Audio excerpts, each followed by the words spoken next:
सरू, आपल्या दुर्गा बहिणींबरोबर जे झालं ते खरंच खूप वाईट झालं.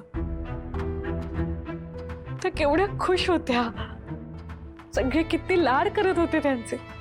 मी ना ते बघून थोडी जेलस झालेले, थोडी अपसेटही होते, पण मला वाटतं ना माझीच नजर लागली त्यांना.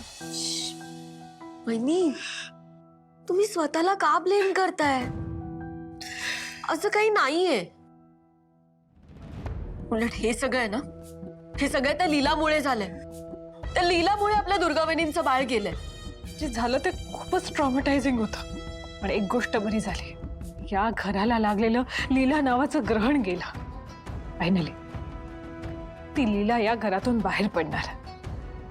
असलं काय वहिनी, या आधी पण तर गेलीच आहे ना ती घराबाहेर. पण काय झालं, परत आली ती इथे. नाही, पण या वेळेला ती वेळच येऊ द्यायची नाही. तिचे या घरात यायचे सगळे मार्ग पूर्णपणे बंद करायचे. म्हणजे नक्की काय करायचं आपण तिच्या पाठवणीला एक फायनल टच द्यायचा. वहिनी, मला कळेल असं सांगा ना प्लीज.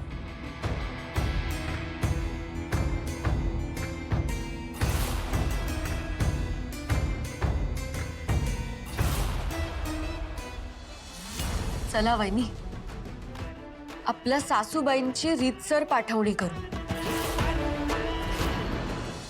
अभि, तुम्ही का इतकं गिल्टी वाटून घेताय?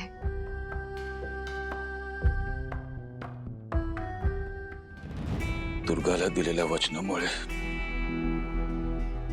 मी तुला माझ्यापासून दूर करतोय. पण तुला दिलेलं आयुष्यभर साथ निभायचं वचनाचं काय, ते तर नाही निभवता ना मी.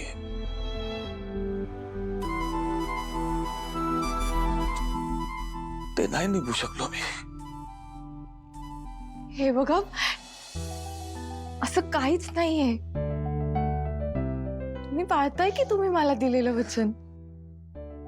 अभि, बघा, हा आपला संसार काही फक्त आपल्या दोघांचा नाहीये. त्यात आजी आहेत, Durga, Lakshmi, Saraswati, Pramod sir, Viraj sir, Kishore sir, आपले यश रेव सगळे आहेत. आणि आता आपल्या संसारातलं कोणीतरी दुःखात आहे.